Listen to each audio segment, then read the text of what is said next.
ప్రభుత్వ ఉద్యోగాల్లో ఉన్నోళ్ళు రాజకీయ ఒత్తిళ్ళకి ఆత్మహత్యలు చేసుకోవాల్సిన కర్మ పడుతుంటే ఉద్యోగ సంఘాలు నిద్రపోతున్నాయి అంటే, ఉద్యోగ సంఘాల నేతలు దండలేసి చప్పట్లు కొట్టుకుంటున్నారంటే, కనీసం ఆ నాయకులు పరామర్శించే ధైర్యం చేయకపోతుంటే, ఇదివరకు అదేదో సామెత ఉంది కదా, కాకిగా అరిస్తే కాకి ఏదన్నా అయితే కాకులన్నీ కూడా చేస్తాయి, అదే కాకీల కోసం ఎవడూ లేడని. ఇవాళ అదే పరిస్థితి అయిపోయింది. ఇవాళ అదే పరిస్థితి ప్రభుత్వ ఉద్యోగులది అయిపోయింది. ఇంకెందుకు ఉద్యోగ సంఘాలు? ఎవరి కోసం పనిచేస్తున్నట్టు? వాళ్ళు చచ్చిపోతుంటే వీళ్ళు కనీసం సంతాపం చెప్పడానికి కూడా భయపడే పరిస్థితుల్లో ఉంటే, రేపు పొద్దున్న మీరందరూ ఏమైపోతారు? ఎవరి కోసం పనిచేస్తున్నారు వీళ్ళు? ఆత్మవిమర్శ చేసుకోవాల్సిన అంశం.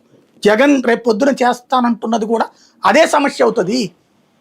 మీరు అడగండి, 2 పార్టీలను అడగండి, అధికారంలో ఉన్న పార్టీ, అక్కడ అధికారంలో ఉన్న పార్టీలు కూడా అడగండి, తెలంగాణలో అధికారంలో ఉన్న ప్రతిపక్షాలను అడగండి, ఇక్కడ కూడా అధికార ప్రతిపక్షాలను అడగండి.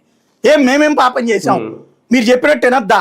ఎస్, రెడీ, కాన్స్టిట్యూషన్ ప్రకారం మేము పని చేస్తాం, పని చేయనివ్వండి అని ప్రభుత్వాన్ని అడగండి. లేదా మమ్మల్ని కాపు కాయండి అని అడగండి. ఎట్లా కాపు కాస్తుంది ఈ ప్రభుత్వం ప్రతిపక్షంలోకి వెళ్ళాక?